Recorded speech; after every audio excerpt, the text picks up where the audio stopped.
بسم اللہ الرحمن الرحیم۔ جس شیر کو حضرت امام حسین علیہ السلام نے پالا تھا اس شیر کا نام ابو الحارث تھا۔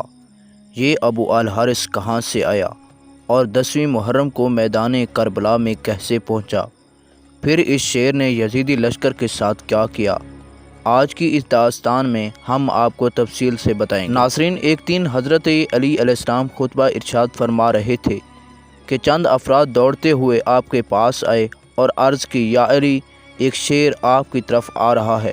حضرت علی علیہ السلام نے فرمایا، بیٹھ جاؤ، یہ شیر کسی کو نقصان نہیں پہنچائے گا۔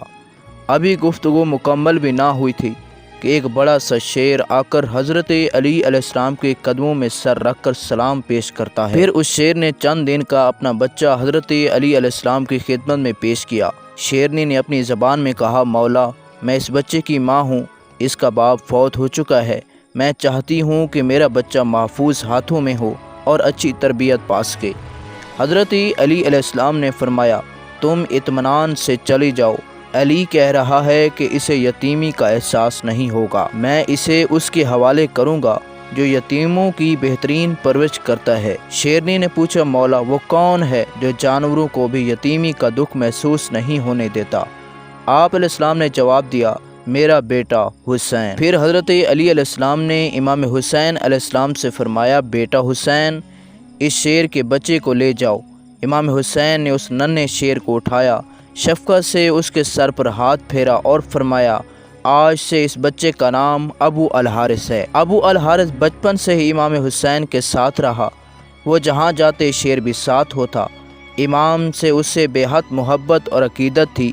جب وہ شیر جوان ہوا تو کچھ لوگ حضرت علی علیہ السلام کے پاس آئے اور کہنے لگے، یا علی، شیر بڑا ہو چکا ہے، ہمیں ڈر ہے کہ کہیں یہ نقصان نہ پہنچا دے۔ حضرت علی علیہ السلام گھر تشریف لائے اور امام حسین سے فرمایا، بیٹا، میں نہیں بلکہ عرب کے کچھ لوگ کہہ رہے ہیں کہ ابو الحارث سے اب خطرہ ہے، اسے آزاد کر دو۔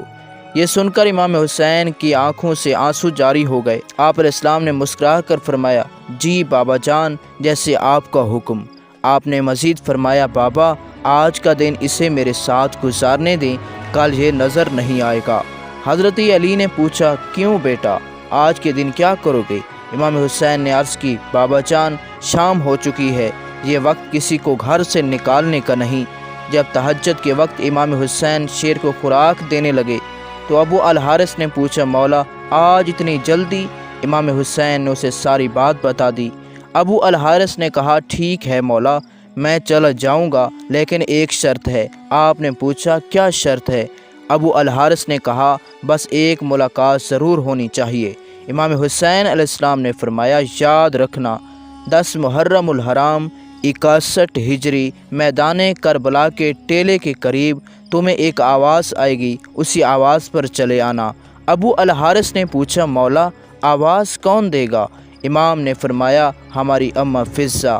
پھر امام حسین نے شیر سے فرمایا، ابو الحارث، عراق چلے جاؤ، نینوا کے جنگل کا بادشاہ فوت ہو چکا ہے، تم وہاں جا کر حکومت کرو۔ یوں ابو الحارث مدینہ سے نینوا روانہ ہو گیا۔ پھر 10ویں محرم کی وہ شام آئی جب حضرت امام حسین علیہ السلام شہید ہو چکے تھے۔ عمر بن سعد نے حکم دیا کہ ان کے جسم مبارک پر گھوڑے دوڑائے جائیں۔ یہ اعلان سنتے ہی اہل حرم پر قیامت ٹوٹ پڑی۔ حضرت be be Fizza, be be زینب سلام اللہ علیہ کے پاس آئیں اور عرض کی، اے میری سیدہ، حضور صلی اللہ علیہ وآلہ وسلم کے ایک صحابی سمندر میں سفر کر رہے تھے، ان کی کشتی ٹوٹ گئی، وہ جزیرے پر پہنچے، وہاں ایک شیر ملا۔ صحابی نے کہا، مجھے ایذا نہ دینا، میں رسول خدا کا صحابی ہوں۔ شیر نے ان کی بات سن کر ان پر حملہ نہیں کیا بلکہ انہیں محفوظ راستے پر پہنچا دیا۔ بی بی فضہ نے عرض کیا، میری سیدہ، اس علاقے میں بھی ایک شیر ہے، اگر اجازت دیں تو میں اس کے پاس جا کر اسے بلاؤں۔ بی بی فضہ جنگل کی طرف روانہ ہوئیں اور بلند آواز میں پکارا، ابو الحارث۔ چند ہی لمحوں میں شیر ان کے پاس پہنچ گیا۔ بی بی فضہ نے فرمایا، ابو الحارث جانتا ہے ان ظالموں کا ارادہ کیا ہے؟ یہ امام حسین کے جسم مبارک کو گھوڑوں کے سموں تلے پامال کرنا چاہتے ہیں۔ ابو الحارث فوراً بی بی فضہ کے ساتھ میدان کربلا میں آ گیا اور امام حسین کے جسم میں اطہر کے پاس بیٹھ گیا۔ کتب مقتل میں آتا ہے کہ اس نے اپنے ماتھے کو امام کے خون سے رنگ لیا۔ جب لشکر یزید کے سوار گھوڑوں پر آئے تو دیکھا کہ ایک شیر بیٹھا ہے۔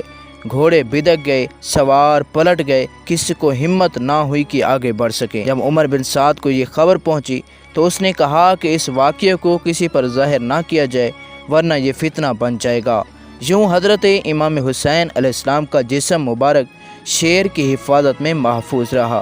جب تک ابو الحارث وہاں موجود رہا کسی کو جرأت نہ ہوئی کہ جسم میں اطہر کو پامال کر سکے۔ ناظرین، یہ تھی ہماری آج کی ویڈیو۔ امید کرتا ہوں کہ آپ کو یہ ویڈیو ضرور پسند آئی ہوگی۔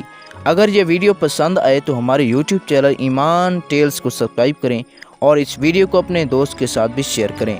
ناظرین، ملتی ہیں اگلی ویڈیو میں، اپنا ڈھیر سارا خیال رکھیے گا۔ اللہ تعالیٰ آپ سب کا حامی اور ناصر ہو۔ اللہ نگہبان۔